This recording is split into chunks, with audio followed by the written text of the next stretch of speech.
Assalamualaikum. Halo. Selamat malam semuanya. Waalaikumsalam, Pak.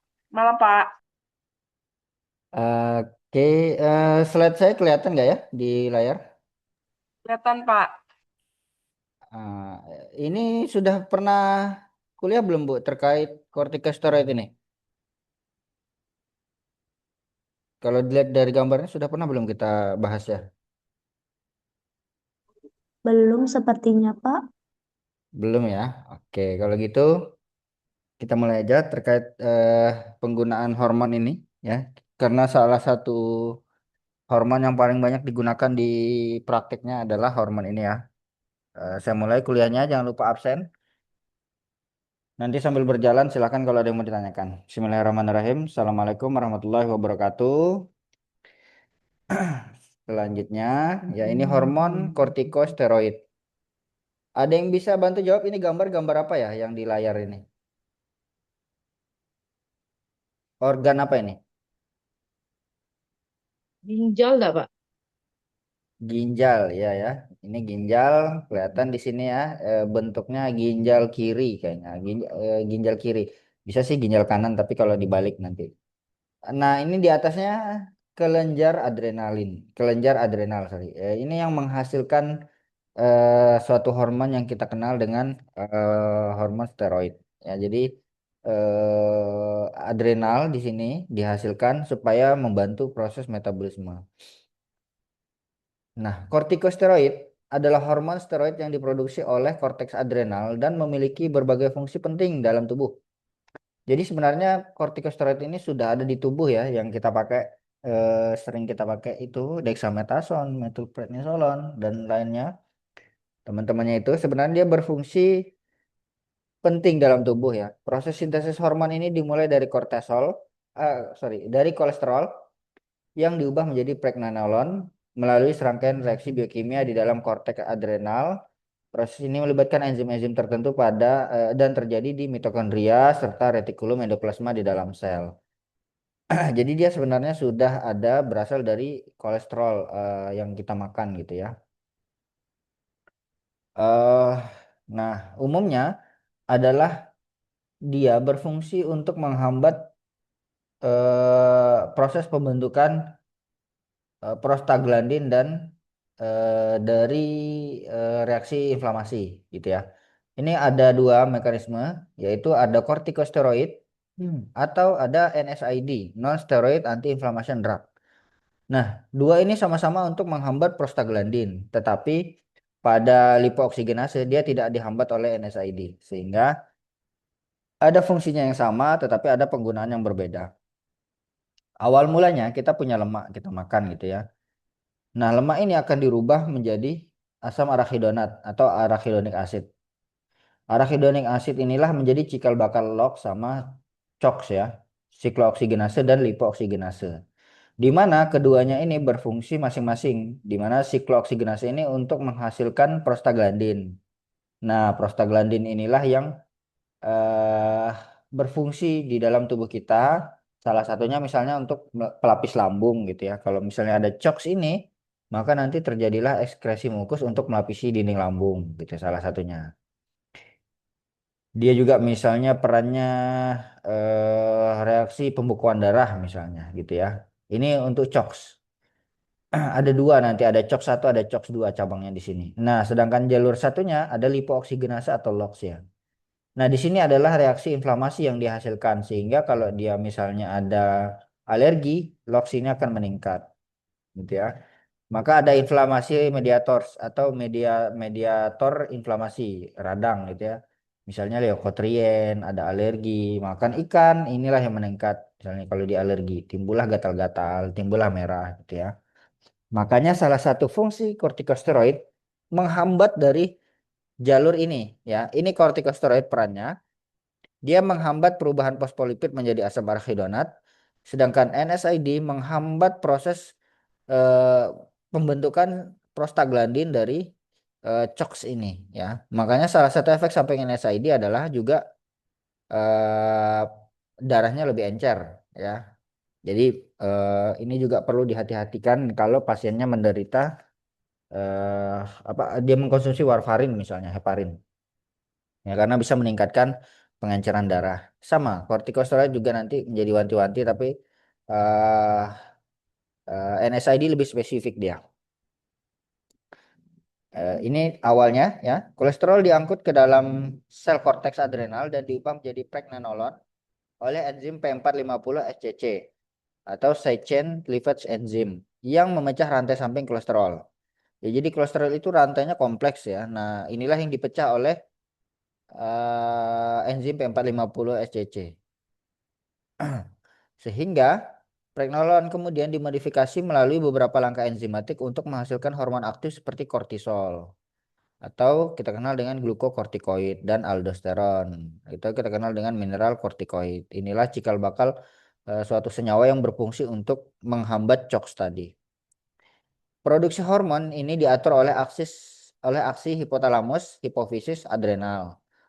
Corticotropin release hormone atau CRH dari hipotalamus merangsang hipofisis di otak, ya, hipofisis anterior untuk melepaskan adrenocorticotropic hormone atau kita kenal dengan ACTH yang selanjutnya merangsang kelenjar adrenal untuk memproduksi kortisol. Ini yang tadi digambar ya. Kadar kortisol dalam darah juga diatur melalui umpan balik negatif yang mengurangi sekresi corticotropin release hormone dan adrenocorticotropic hormone saat kadar kortisol meningkat. Jadi kalau misalnya dia sudah meningkat, tubuh itu sebenarnya punya mekanisme sendiri untuk menurunkan ya. Jadi yang berfungsi untuk menurunkan di mana di otak sebenarnya. Ada hipotalamus nanti yang berperan dan hipofisis anterior yang berperan untuk oh ini tubuh sudah cukup nih sama kayak gula gitu ya. Oh gula terlalu banyak di tubuh maka nanti insulin keluar. Nah kalau sudah normal maka insulin nanti tidak sekresikan lagi. Itulah fungsi otak nanti yang membaca itu. Nah problemnya adalah pada pasien tertentu ini terlalu aktif ya atau tidak aktif atau kurang aktif sehingga nanti ada hipo atau hiper dari eh, senyawa yang diatur oleh hormon ini. Kortikosteroid memiliki berbagai fungsi fisiologis termasuk yaitu ya kortisol ini meningkatkan gluconeogenesis, gula, neo pembentukan, neo. Genesis ini neo ini baru ya, neo ini baru, genesis ini pembentukan gula-gula.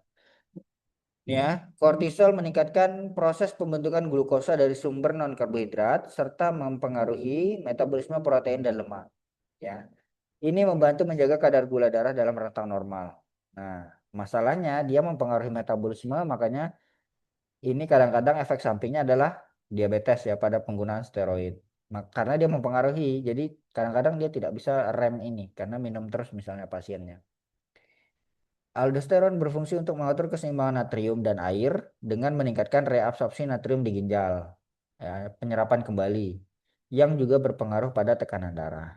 Ya, makanya salah satu efek samping dari penggunaan kortikosteroid juga nanti eh, perubahan fungsi aldosteron ini nanti ya tidak seimbang lagi karena oh dia minum terus misalnya. Ya nanti bisa saja efek sampingnya eh, hipertensi pada pasien yang penggunaan jangka panjang. Kortikosteroid memiliki efek antiinflamasi dan imunosupresif ya. Sistem imun supresif menekan. Jadi menekan sistem imun, melemahkan. Mereka mengurangi peradangan dengan menekan aktivitas leukosit. Ya, aktivitas leukosit berarti aktivitas sistem imun ya. Ditekan berarti menurun dan menghambat produksi mediator inflamasi seperti sitokin dan prostaglandin. Nah, ini tadi ya, efek dari COX tadi dihambat maka mediator inflamasi seperti sitokin dan prostaglandin ditekan atau diturunkan sehingga nanti sistem imun pasien itu menurun. Nah, ini kenapa perlu begini? Karena beberapa kasus ada pasien yang terlalu aktif sistem imunnya. Gitu ya, makan makan udang misalnya, terlalu aktif tubuhnya ya sehingga nanti ada rangsangan untuk menghasilkan sitokin. Sitokin ini akan memanggil reaksi-reaksi inflamasi ya radang gitu ya, gatal merah. Nah, inilah yang dihambat oleh kortikosteroid sehingga nanti menurun sistem imunnya, ininya tidak terlalu aktif sitokinnya. Ini penggunaan obat bagus ya, tapi pada pasien tertentu. Sehingga kalau misalnya dia jangka panjang ada efek samping untuk imunosupresif. atau menekan sistem imun, misalnya jamuran ya nanti. Kenapa? Karena jamur mudah tumbuh ya akibat sistem imunnya diturunkan. Ya, jadi penggunaan kortikosteroid untuk gatal-gatal ya bisa, tapi nanti efek sampingnya adalah imunosupresif. Ini jadi wanti-wanti kalau pasien yang sudah sistem imunnya lemah. Selain itu, kortikosteroid juga berperan dalam ekskresi asam, ya, misalnya asam lambung, pengaturan keseimbangan elektrolit, ya, serta memiliki efek vasokonstriktor ketika digunakan secara topikal atau mengencangkan pembuluh-pembuluh darah. Penggunaan klinis hormon kortikosteroid. Kortikosteroid adalah hormon steroid yang diproduksi oleh kelenjar adrenal dan berperan dalam berbagai fungsi fisiologis ya. Makanya gelar dexamethasone itu obat dewa gitu ya. Bisa untuk nyeri, bisa untuk gatal-gatal, bisa untuk pegal, bisa untuk radang, ya bisa untuk eh, mau batuk dikasih metil gitu ya. Jadi macam-macam fungsinya. Ya, termasuk respon imun, metabolisme, dan keseimbangan elektrolit. Secara klinis, kortikosteroid sintetik digunakan dalam berbagai kondisi medis berdasarkan efek antiinflamasi, imunosupresif, dan metaboliknya. Ada beberapa penggolongan obat-obatannya, yaitu ini klasifikasi kortikosteroid. Kortikosteroid dibagi menjadi dua kelompok, yaitu glukokortikoid dan mineral kortikoid. Ya, misalnya untuk glukokortikoid itu prednison. Ya, sering dipakai nih untuk gatal, alergi, misalnya ya. Atau untuk saluran napas gitu ya membantu. Dexamethasone ini tentu teman-teman sudah pada tahu ya. Dexamethasone, kemudian methylprednisolone ini juga sudah pada pernah dengar pasti ya. Ini berperan dalam metabolisme dan respon imun. Maksudnya berperan di sini bisa menurunkan sistem imun dan bisa melancarkan proses metabolisme. Nah, untuk mineral kortikoid misalnya fludrokortison ya, ini berperan dalam keseimbangan elektrolit dan tekanan darah. Bisa juga sebagai vasodilatasi pembuluh darah pada saluran napas gitu ya. Misalnya obat-obat asma ada fluticasone misalnya, budesonide. Ini indikasinya. Jadi pasien-pasien mungkin menerima kortikosteroid pada beberapa kondisi ini, misalnya penyakit autoimun ya atau dan peradangan. Misalnya pada pasien rematik ya, rheumatoid arthritis, mengurangi peradangan sendi dan menekan sistem imun. Ya, kalau rematik kan beda sama asam urat ya. Asam urat eh, apa kira-kira penyebabnya? Asam urat ya berarti dia asam uratnya meningkat. Ya, asam urat itu suatu senyawa yang beredar di dalam pembuluh darah. Dia berfungsi ya bisa memang mengatur pelumas dari sendi-sendi manusia dan apa namanya eh, untuk mengatur proses gerak tubuh ya. Nah, dia juga berada di sendi. Nah, pada artritis itu bukan akibat peningkatan asam urat, tetapi adanya eh, peradangan atau respon imun yang berlebihan. Sehingga nanti sistem imun dia berusaha menyerang eh, apa namanya pelumas-pelumas pada sendi-sendi itu. Sehingga nanti timbullah radang ya, terlalu sensitif begitu ya. Nah, nanti sistem imun yang diserang yang menyerang itu harus dilemahkan. Nah, kalau dia sudah dilemahkan, maka bisa menggunakan kortikosteroid, bisa dexamethasone misalnya ya. Makanya nanti obat-obat yang dikasih itu anti nyeri, salah satunya kemudian bisa nanti kortikosteroid. Misalnya nanti dikasih Voltadek misalnya ya, natrium diklofenak, eh, apa namanya, potasium diklofenak misalnya nanti baru ditambah apa contoh lainnya dexamethasone misalnya.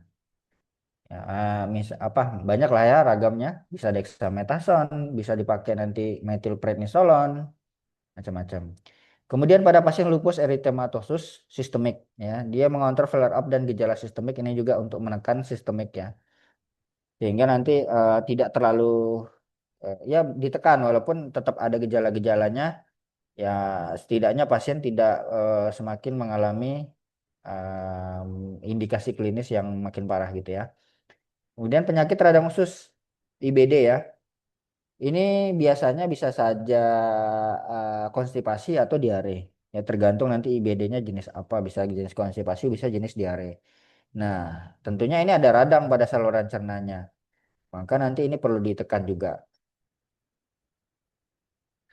Kemudian bisa saja nanti penyakit alergi dan hipersensitivitas ini. Kalau gatal-gatal biasa gitu ya. Asma dan PPOK misalnya pada pasien asma ya bisa pakai kortikosteroid tapi yang jenis inhalasi atau intravena gitu ya. Contohnya apa? Budesonide, kemudian fluticasone, dan sistemik untuk mengontrol inflamasi saluran napas. Kemudian reaksi anafilaksis, shock anafilaksis misalnya. Ya bisa digunakan dexamethasone atau metilprednisolon untuk mencegah reaksi lanjut. Misalnya pasien sudah sepsis nih mengalami kejang misalnya. Bakterinya infeksinya sudah parah, bakteri sudah banyak di darah. Nah, lama-lama kan pasien bisa mengalami kejang itu.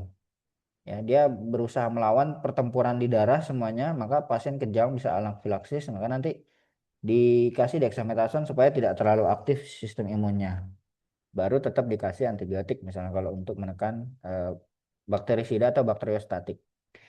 Kemudian dermatitis atopik dan psoriasis ya. Psoriasis ini juga butuh kortikosteroid kadang gatal yang luar biasa gitu ya.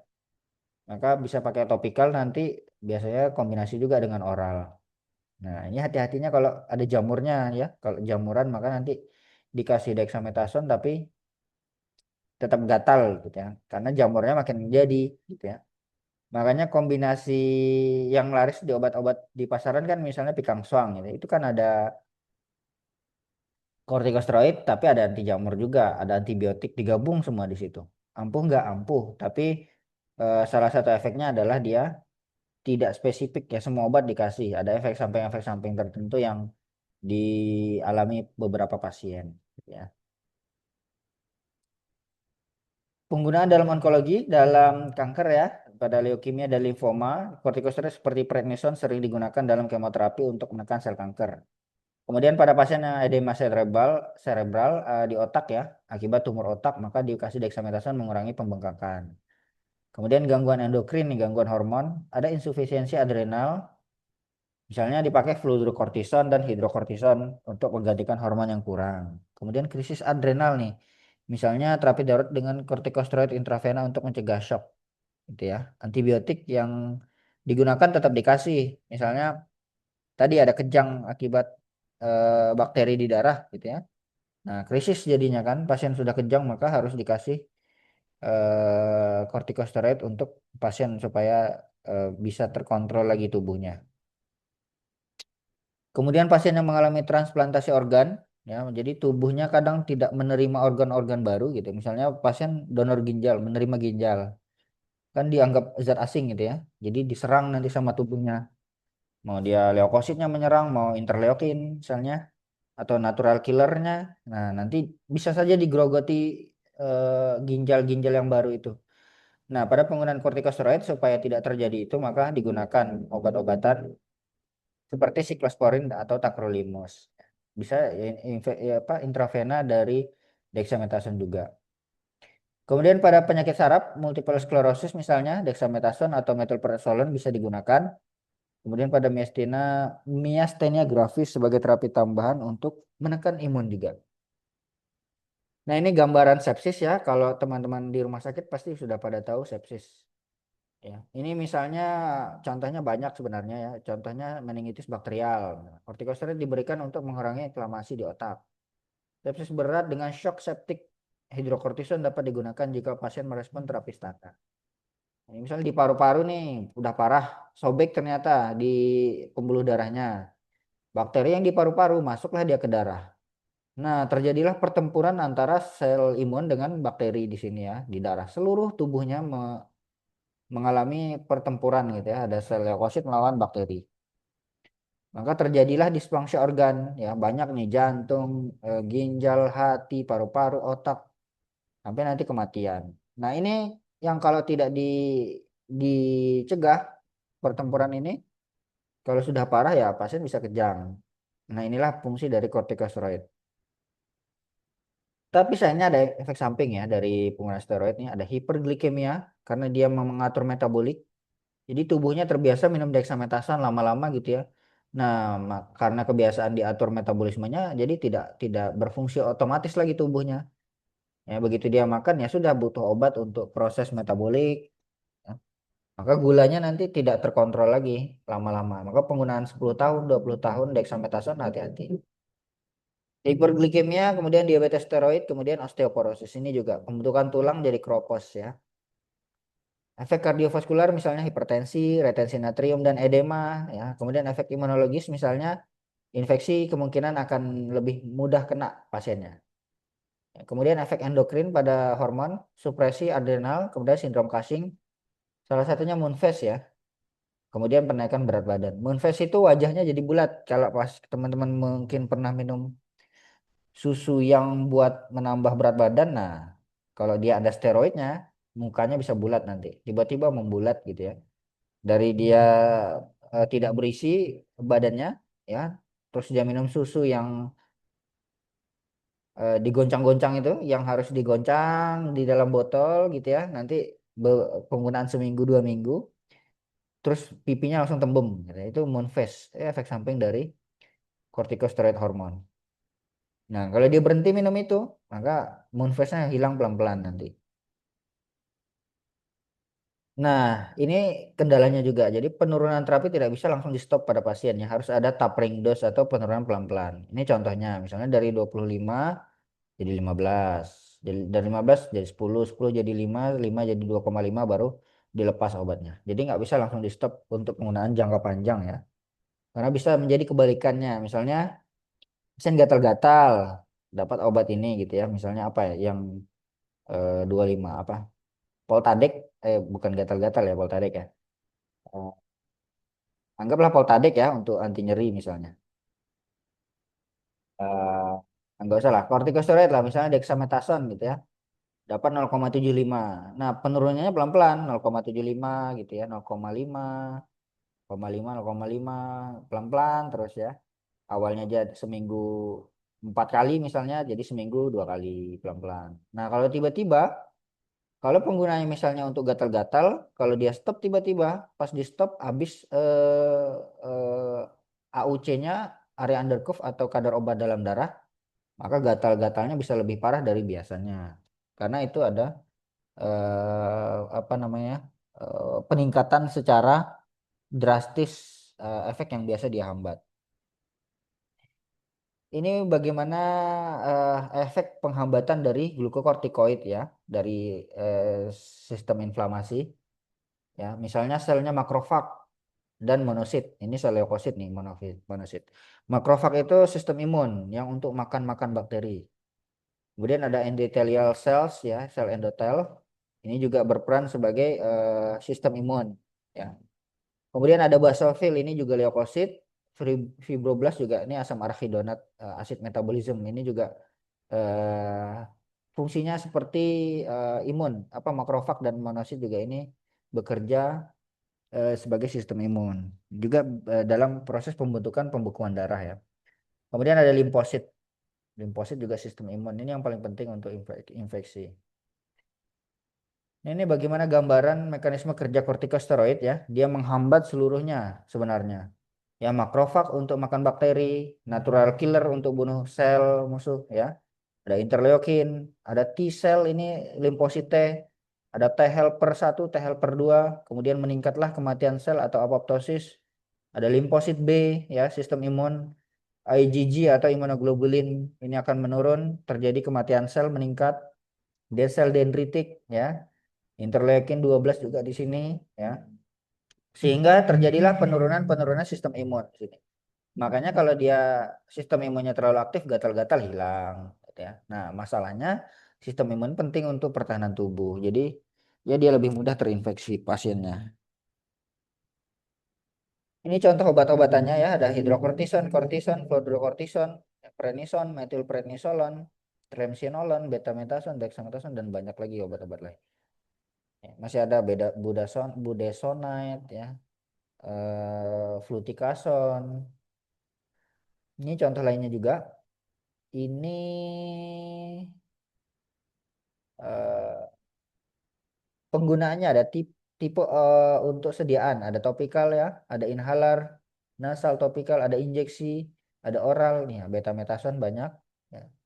Yang sering ya ini flu fluosinolon, ya, fludrocortison oral. Ya, ada yang sampo nih, fluosinolon acetonide, ini sampo. Kemudian ada inhaler, ya, mometasone. Obat-obat asma di sini ada nih ya.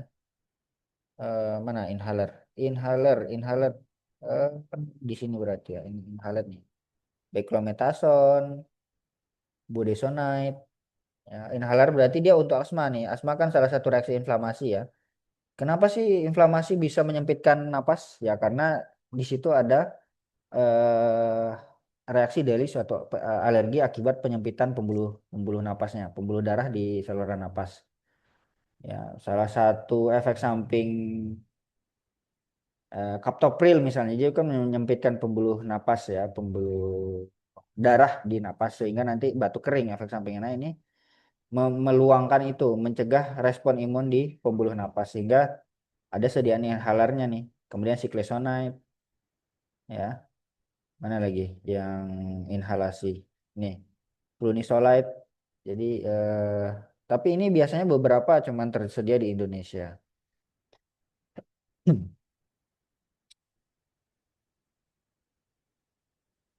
Ini penggunaan terapeutik ya, penggunaan terapeutik hidrokortison, kemudian ada clinical farmakologi dan tips penggunaannya.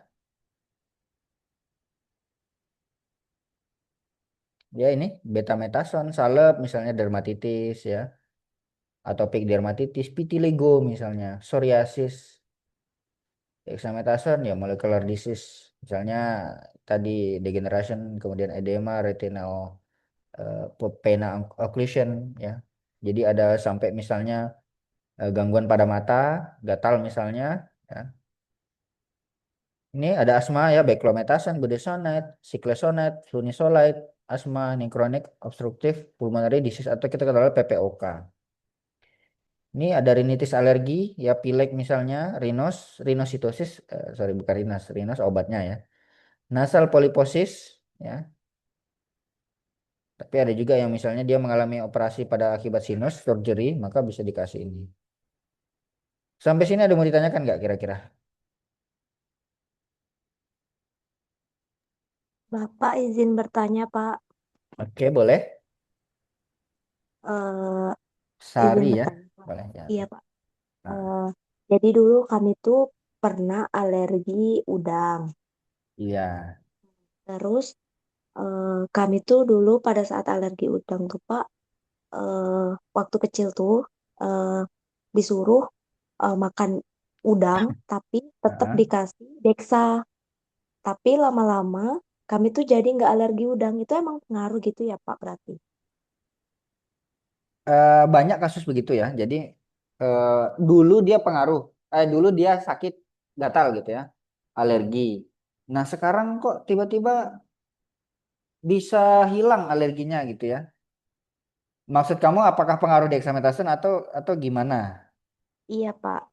Apakah Heeh. eh, pengaruh dexamethasone pada saat kita makan yang kita alergi, terus kita sambil konsumsi dexamethasone, itu tuh apakah pengaruh dari situ atau emang eh, tubuh kita tuh udah nggak alergi lagi gitu, Pak?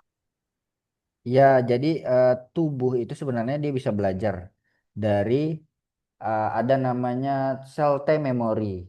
Sel T memory ini satu sistem imun yang bisa merekam musuhnya atau mana temannya. Nah, jadi akibat dihambat dengan obat, ya ini bisa dua kemungkinan. Bisa tubuhnya yang sudah belajar atau peran dari obat dexamethasone tadi. Jadi setiap dia makan itu direkam sama sel memorinya tadi. Jadi bukan cuma otak kita yang punya memori sebenarnya. Sel kita pun punya memori. Salah satu di tubuh yang untuk merespons gatal ini sel leukosit, sel limfosit memori. Nah, nanti direkam sama sel ini. Nah, dianggapnya oh ini ternyata teman saya gitu ya. Jadi dia tidak lagi memberikan respon interleukin. Nah, yang sel-sel ini tadi ini jadi di dalam sini tidak dipanggilnya lah Ini ya, ada IgG. Nah, salah satunya ada IgM ya, immunoglobulin M. Ini IgG immunoglobulin G. Nah, ada T juga, T helper ini. T helper ini T penolong, help ya, helper dia menolong. Nah, reaksi-reaksi ini kan dipanggil dari sel yang merekam tubuh. Oh, ini ternyata musuh gitu ya. Oh, ini bukan musuh gitu ya. Makanya nanti kalau dia sudah terbiasa, terbentuklah kebiasaan-kebiasaan yang tubuhnya belajar gitu ya. Nah, makanya kadang-kadang orang kan makan aja terus nggak apa-apa, nanti terbiasa tubuhnya gitu ya. Kalau misalnya dia baru pindah nih ke suatu daerah, air misalnya, air nih. Air tuh awal-awal pakai gatal gitu ya. Pindah air misalnya di mana? Daerah Jambi kan airnya putih misalnya. Dan dia pindah ke daerah yang eh, biasa mandi di sungai gitu ya. Misalnya di daerah Kalimantan gitu ya. Mandinya kan di sungai sebagian. Ada misalnya daerah hulu sungai nggak tahu lah ya. eh, ada beberapa daerah yang gitu kan awal-awal kan bisa aja gatal. Tubuhnya menganggap ini zat asing nih, zat baru gitu ya, entah entah nanti karena dinginnya, entah nanti karena alga misalnya di dalam air. Nah, tubuhnya nanti berusaha melawan, oh ini zat asing. Nah, kalau kita coba terus, ada namanya sel memori, itulah yang merekam. Nah, mungkin ini pada kasus yang terjadi di sini, bisa saja dia kebiasaan menekan itu timbul dari efek dexamethasone, karena setiap minum kan, setiap makan udang itu ditekan sama deksa. Nah, terbiasalah tubuhnya ini, karena penggunaannya kan terus-menerus. Atau tubuhnya memang karena sering makan, jadi dia merekam sendiri, gitu. Jadi apakah ini bisa diterapkan ke semua sakit alergi? Tidak, tidak semua. Ya, kayak misalnya ada pasien yang alergi semen, misalnya tukang aduk semen, gitu ya. Kalau dia setiap megang semen, gatal-gatal ya. Bukan berarti kalau dia setiap ngaduk semennya sudah, nggak usah minum obat lah, nanti terbiasa tubuhnya. Nah, itu juga hati-hati. Kalau misalnya nanti kita di apotek punya kasus gitu ya. Jadi hati-hati kalau misalnya nanti penggunaan ini tidak bisa kita anggap sama semua pasien. Makanya pasti butuh data, butuh konsultasi, butuh tanya jawab nanti. Ya, tapi ada kemungkinan intinya sih, ada kemungkinan karena deksanya, ada kemungkinan karena memang tubuhnya sendiri yang belajar gitu. Ya. Nah, termasuk Baik, Kaligato. Iya Bu, sama-sama. Termasuk Kaligato. Ya Kaligato kan mungkin semua di sini ada yang pernah, satu orang dua orang saya rasa ada yang pernah ya. Waktu kecil kok gatal-gatal gitu. Nah sekarang kok hilang Kaligatonya, nggak lagi bisa ditulis tangannya kan? Kalau Kaligato kan bisa ditulis ya. Misalnya nanti bengkak gitu ya.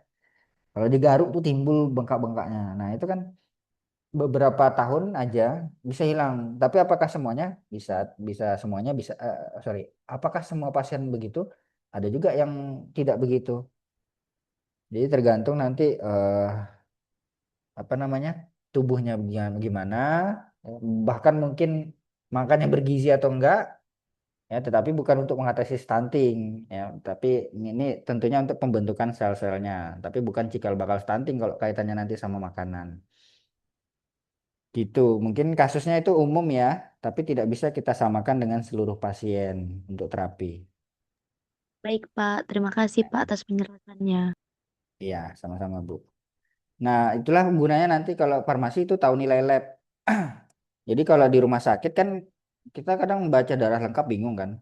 Oh ini kenapa sih dokternya cek lagi limfosit, monosit. Ya, misalnya nih ada nih nanti mana ya? Ini misalnya nih. Kok dokternya cek lagi monosit gitu ya. Kok cek lagi basofil, kok cek lagi limfosit ya. Padahal kan ini leukosit. Kenapa sih nggak cek leukosit, eritrosit, trombosit tiga sudah. Semua sudah mewakili ini gitu kan. Beda fungsi nanti ya, leukosit ada lima, leukosit ada limfosit, basofil, monosit, apalagi neutrofil, eosinofil. Nah nanti dokternya lihat, oh monositnya tinggi, basofilnya misalnya rendah, limfositnya tinggi, itu beda penyakit ya. Misalnya dia gatal-gatal, yang meningkat bisa saja basofil ya, kaitannya sama IgA, immunoglobulin A, atau kita kenal ada antibody. Ig ini antibody, bahasa Inggrisnya aja nih antibody, kalau disingkat bahasa Indonesia AB ya. Itu. Jadi itulah fungsinya nanti kita belajar nilai-nilai lab ini. Mana lagi ya? Nah, jadi banyak perannya sebenarnya untuk di rumah sakit, tapi kita nggak tahu cara bacanya aja. Makanya kalau ke rumah sakit teman-teman ngapa sih cek darah lengkap? Nah, sudah cek darah lengkap, ngapa sih cek hitung jenis leukosit gitu ya? Atau sudah cek trombosit, kok dicek lagi nanti apa laju endap darah misalnya LED, atau kok dicek lagi eh, trombin protrombin time gitu ya? Kan sama aja trombosit juga fungsinya untuk pembekuan darah. Nah, bedanya nanti fungsi-fungsi ini yang kita belum tahu sebenarnya tidak dipelajari oleh farmasi. Sehingga nanti kita nggak tahu kok dikasih warfarin, kok dikasih heparin. Padahal kan datanya misalnya normal. Trombositnya berapa sih? Kita nggak tahu nilai normal trombosit. Nah, itu yang sering terlewat sama farmasi. Itu kira-kira ada lagi yang mau tanyakan? Izin bertanya ya, Pak. Boleh, silakan Bu. Ini berdasarkan pengalaman sendiri ya, Pak. Kita kan kisah gatal-gatal ya, kortikosteroid.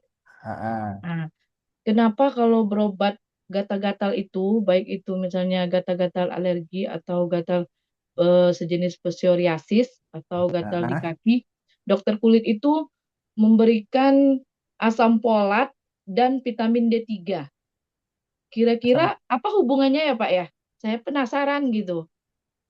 asam So- folat, ini apa semua pasien dikasih Bu? Ya, kebanyakan memang kalau penyakit itu diresepkan asam folat sama vitamin D3. Apakah Kira-kira diagnosa hubungannya apa tertentu? ya, Pak ya? Apakah dia penyakitnya tertentu atau khusus psoriasis atau memang semua yang gatal-gatal? Gatal-gatal. Semua yang Termasuklah gatal-gatal. gatal-gatal psoriasis kayak ketombean gitu. Ah, Mm-mm. ya, Itu jadi apa hubungannya, Pak? jadi kan vitamin D3 ini sebenarnya fungsinya bagus untuk tubuh ya. Jadi kalau misalnya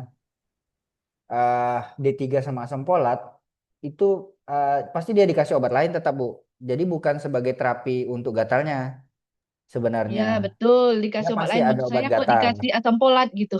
Iya, itu terapi pendukung, suportif Oh, namanya. Terapi pendukungnya kenapa?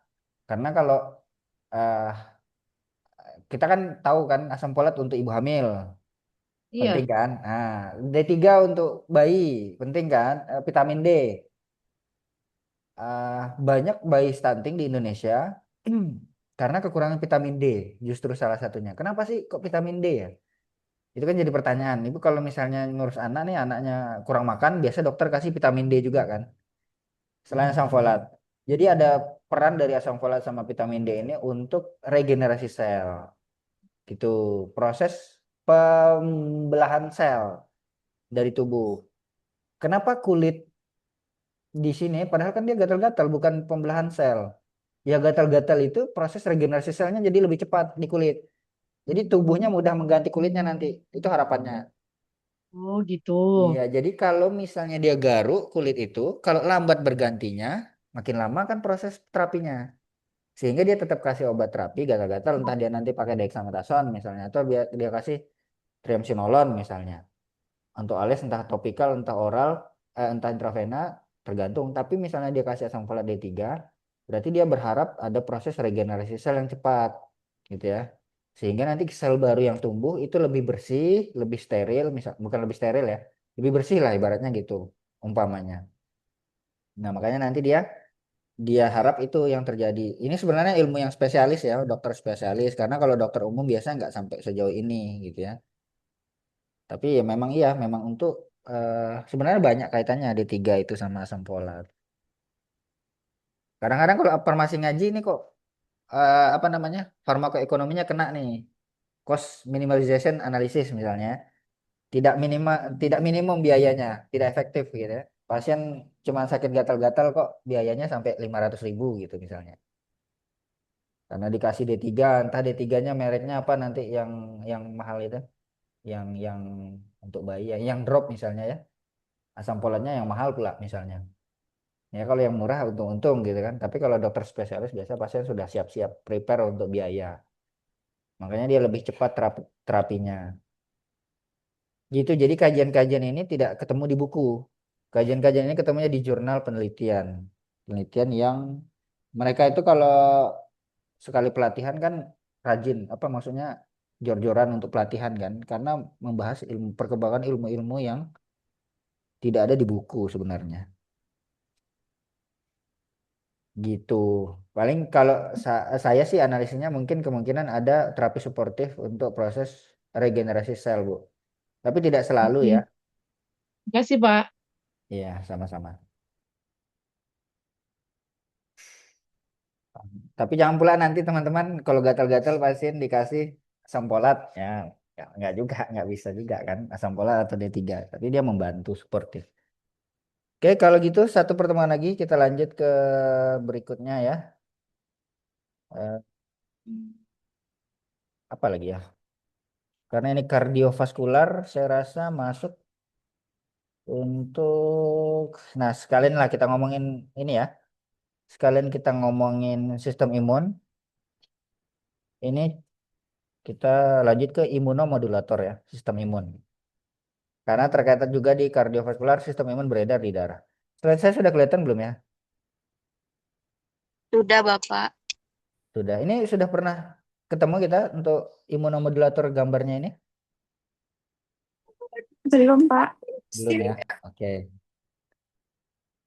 Silakan ini saya agak cepat sedikit ya. Jadi sistem imun itu apa sih fungsinya? Sistem imun itu dirancang untuk melindungi inang, tuan rumah atau kita sebut dengan host. Kalau di buku mungkin teman-teman sering ketemu hospes ya. Ini host baik manusia, baik hewan, kucing, misalnya kambing, dia juga punya dia sebagai host karena dia punya darah dari patogen-patogen penginvasi untuk menghilangkan penyakit.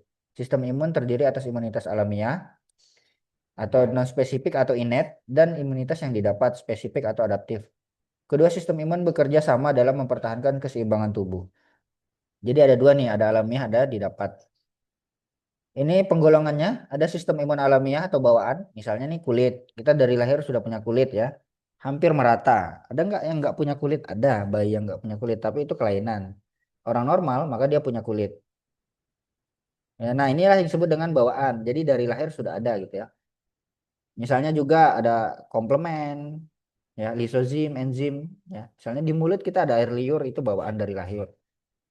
Kemudian ada makrofag, ada neutrofil. Ini tadi yang makan-makan bakteri. Kemudian satu lagi ada imun adaptif, aditif ya, didapat. Didapat ini berdasarkan paparan lingkungan. Oh dia ketemu virus cacar, maka dia rekam ini. Nah besoknya dia nggak bisa lagi kena cacar karena ada sistem imun adaptif ya, atau tadi sel yang merekam ya mencapai puncaknya dalam produksi antibodi. Artinya antibodi apa? Antibodi yang spesifik. Nah sistem imun bawaan adalah lini pertama pertahanan terhadap patogen yang masuk, misalnya bakteri, virus, jamur, dan parasit. Dan terdiri dari komponen mekanis ya, biokimiawi dan sel. Komponen mekanis mencakup kulit misalnya. Oh bakteri ini kita mandi lumpur misalnya, bakterinya banyak ya, tapi nggak langsung sakit kan karena ada kulit yang melapisi, yang melindungi. Ada mukus, cairan-cairan gitu ya. Kita makan apa? Makan tanah misalnya nggak langsung sakit. Kenapa? Karena ada lambung, ada asam lambung di sana, ada komponen biokimia ya dan lain sebagainya. Ya, pH asam, radikal bebas. Nah, ini gambaran dari eh, sistem imun yang bekerja gitu ya.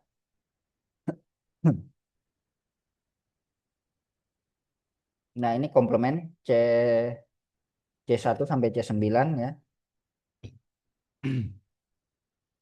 Ini ada monosit ya, tadi salah satu sel leukosit dia masuk ke dalam darah. Sorry, dia di darah, beredar keliling di darah ya. Kalau misalnya ada radang, maka dia masuk ke tempat peradangan. Kemudian dia juga bekerja sama dengan makrofag tadi. Misalnya ada bakteri yang tumbuh nih, ada bakteri menginfeksi di dalam kulit misalnya di jaringan, masuklah dia ke dalam jaringan. Makanya kalau kita sakit ya, kalau ada luka misalnya ada nanahnya, itu akibat pembusukan antara makrofag dengan bakteri yang sudah dibunuh, gitu ya. Nah sehingga nanti terjadilah proses pembangkitan komplement. Baru nanti dia memanggil reseptor-reseptor yang dibutuhkan. Meningkatlah makrofag yang terjadi di dalam jaringan ini ya. Sehingga nanti walaupun makrofagnya sudah makan bakteri, terjadi lisis atau pecah. Bakterinya kan pecah nih. Nah, Pecah ini dia terus memanggil juga makrofag lain, makin lama makin banyak menumpuk, gitu ya. Nah, makin banyak inilah tergantung tubuhnya nanti. Tubuhnya itu bisa melawan bakterinya atau kalah. Ya, misalnya bakteri terlalu cepat membelah, bisa aja kalah ya. Pecah sebagian, hidup sebagian. Nah, ini yang terjadi pada virus. Masalahnya virus tidak bisa dimusnahkan dengan ditelan oleh makrofag. Sehingga beberapa virus tidak mempan. Virus HIV misalnya, walaupun sudah ditelan sama makrofag, dia tidak pecah nih. Ini kalau bakteri dia pecah. Kalau virus ya maka dia tidak pecah. Sehingga nanti makin lama, makin lemah sistem imunnya, semakin banyak makan virus kalau pada HIV, semakin lemah dia. Ini yang terjadi pada sistem imun kita. Ini sama ya, tapi lebih kompleks ya. Bakteri yang telah terionisasi pecah dia akibat apa? Ada lisosom. Nah, ada lisosom dalam sel makrofag sehingga pecah tadi. Merangsang interleukin ya, limfosit T, gini ya. Baru nanti ada antibodi, ada reaksi antigen antibodi. Eh, Dia memanggil natural killer, memanggil sel T. Ya, ini tadi ada sel T, ada sel B ya. Di sinilah ya ada yang berperan mengingat ini musuhnya, ini temannya gitu ya. Maka nanti ada kaitan sama sistem imun, imunitas seluler, ada imunitas humoral. Ini sistem imun adaptif ya atau beradaptasi dengan lingkungan. Sistem imun adaptif berfungsi sebagai respon lanjutan terhadap infeksi ketika sistem imun bawah tidak cukup efektif ya. Ciri-cirinya adalah spesifik dia, cacar misalnya, cacar akibat herpes ya. Maka dia spesifik herpes saja. Ya, jadi kalau misalnya sudah kena cacar kan ya sudah berarti dia rekam ini cacar musuh saya gitu ya. Jadi besok sistem imunnya sudah biasa sama virus cacar. Sebagian. Tapi pada sebagian pasien bisa saja dia kena cacar 2 3 kali. Ya, berarti sistem imunnya belum merekam sama virus herpes itu. Kemudian pembedaan antigen dapat membedakan antara antigen asing dan antigen tubuh sendiri. Ini kalau dia sering terpapar tadi. Nah, kemungkinan pada yang Ibu Sari tadi terjadi ini, dia dapat membedakan antigennya. Antigen itu zat asing atau kasus ini udang ya, protein yang ada di udang. Sehingga oh dia terbiasa ini teman saya rupanya gitu ya. Kemudian ada memori imunologis ini tadi, memori imunologis merekam mana musuh, mana teman. Mekanisme respon imun adaptif ini antibodi, dia menghasilkan antibodi, memunculkan antibodi sebagai bagian dari imunitas humoral yang berfungsi untuk menetralkan patogen atau misalnya bakteri dia makan. Ada limfosit T, ini berperan dalam imunitas seluler membantu mengeliminasi sel terinfeksi. Jadi kalau misalnya pasien mengalami infeksi, salah satu yang meningkat adalah sel limfosit ya, salah satu tandanya. Ada limfosit B, ada limfosit T. Sel T ini ada T helper, ada T memory, banyak lagi nanti cabangnya ya.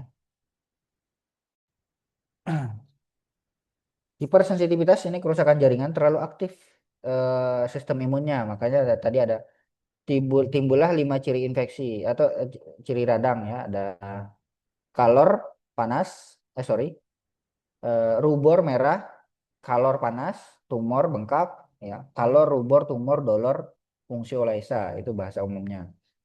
Ada ciri-ciri 5 itu, maka nanti itulah tanda-tanda radang. Autoimunitas ini reaksi terhadap antigen sendiri. Tubuhnya menganggap tubuhnya itu musuh. Pada rematik misalnya, pada leukemia.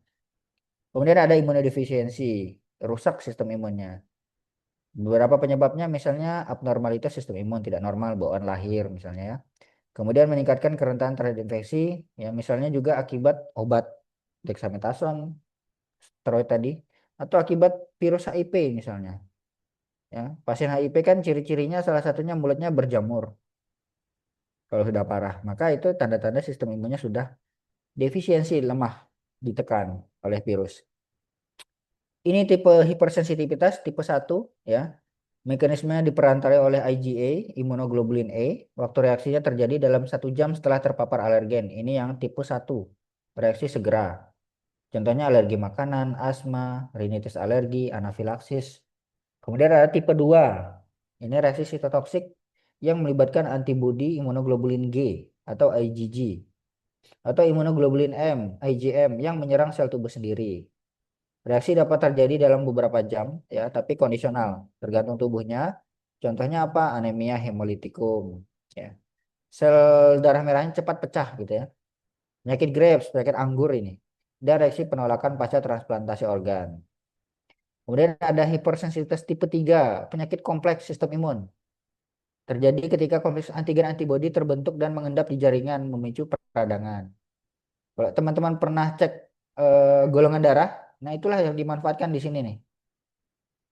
Seluruhnya sebenarnya reaksi antigen antibodi. Terjadi bekuan darah kan, kalau misalnya golongan darah A, AB misalnya. Maka yang di A sama yang di B ya positif. Positif gimana terjadi aglutinasi atau gumpalan. Nah, itulah reaksi kompleks antigen antibodi. Ada gumpalan ya. Waktu reaksi biasa muncul 4 sampai 10 hari ya, tapi tergantung ini, tergantung paparan antigen. Contohnya lupus, kemudian glomerulonefritis ya pada ginjal, rheumatoid arthritis. Kemudian pada pasien yang hipersensitivitas tipe 4 ini reaksi lambat. Ini yang diperantarai oleh sel T dan makrofag. Biasanya ya terjadi 24 sampai 40 jam, 48 jam setelah terpapar. Contohnya pada dermatitis kontak ya, kulit yang tergesek misalnya. Kemudian ada pneumonitis, kemudian reaksi terhadap obat. Ini sama tadi ya, bagaimana peran IgA berikatan dengan reseptor IgA di FCO sehingga nanti menghasilkan sel emas atau basofil. Basofil ini salah satu sel leukosit, maka timbullah nanti gejala-gejala yang dialami pasien. Asma, ruam, gatal merah ya tadi. Kalau rubor, tumor, dolor, fungsi Lysa. Itu ciri-ciri radang.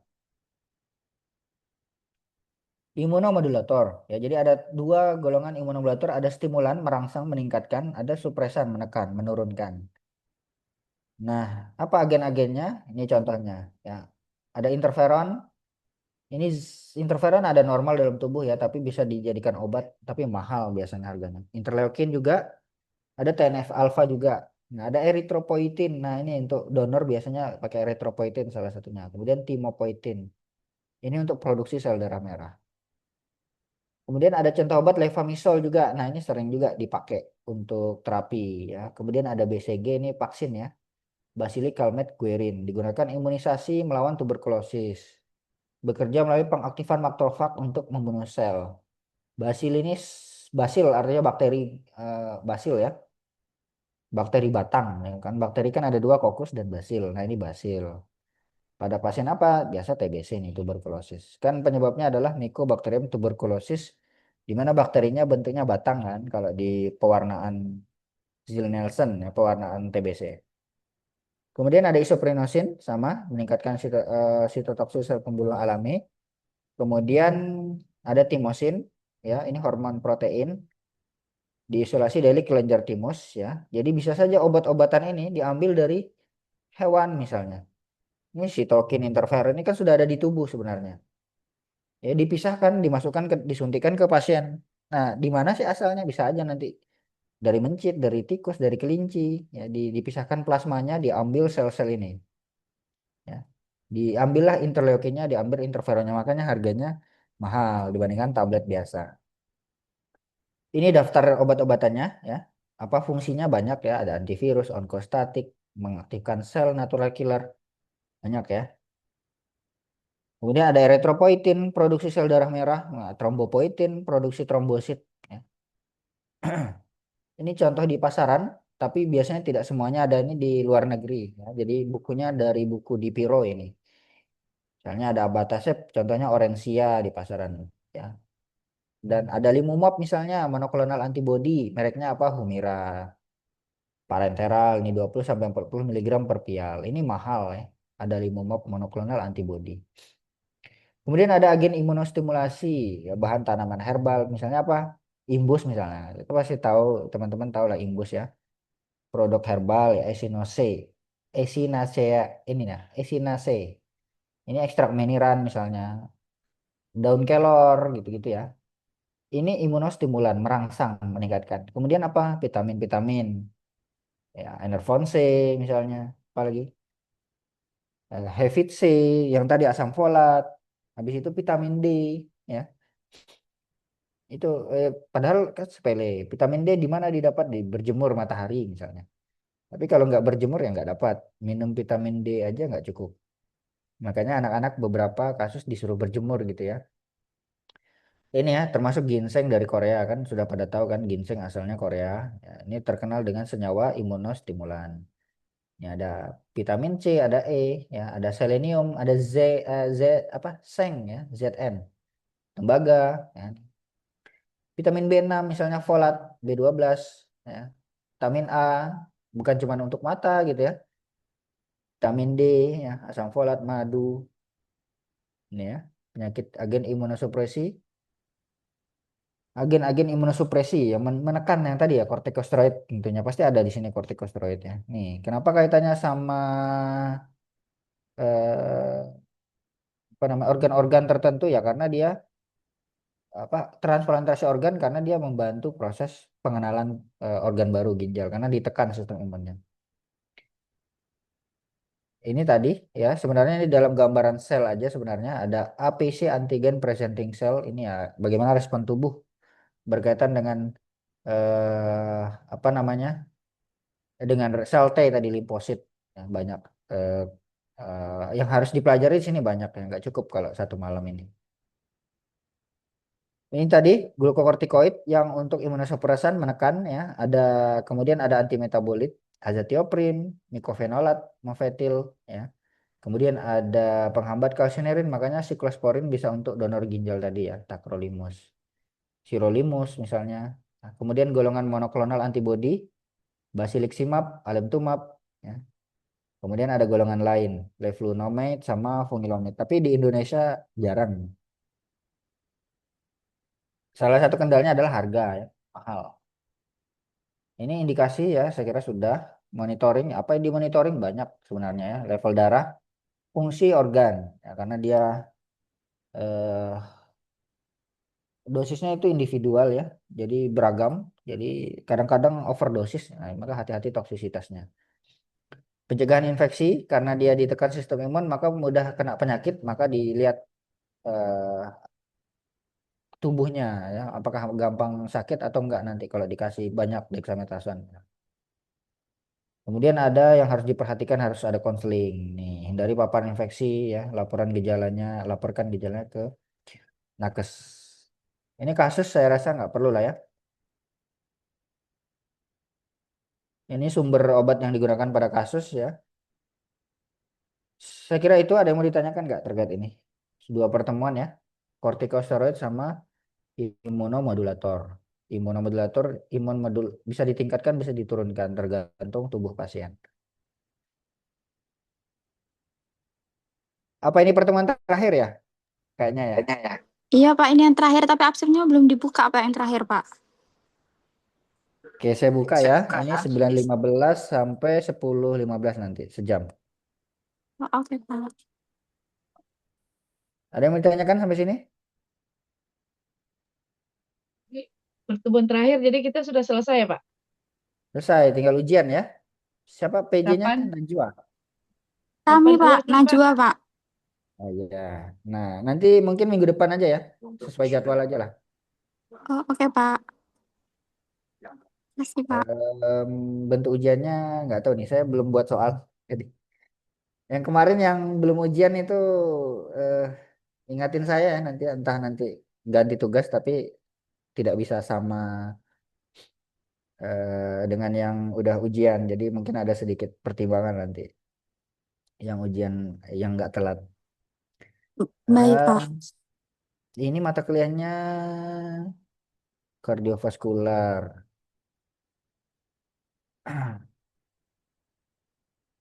Terus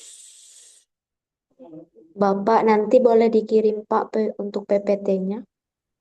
PPT-nya boleh nanti tolong ingatin ya. Sama list pertemuannya karena PPT-nya nih saya teracak nyimpannya. Jadi di list dulu apa aja kemarin bahasannya biar nanti saya kirimkan. Terima kasih Pak.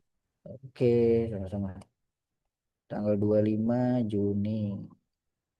Juni jam 9 ya, 9 sampai jam 9 sampai jam 10. 10.15 ya. Oke, ini CLE pertemuannya tentang imunomodulator akibat kortikosteroid.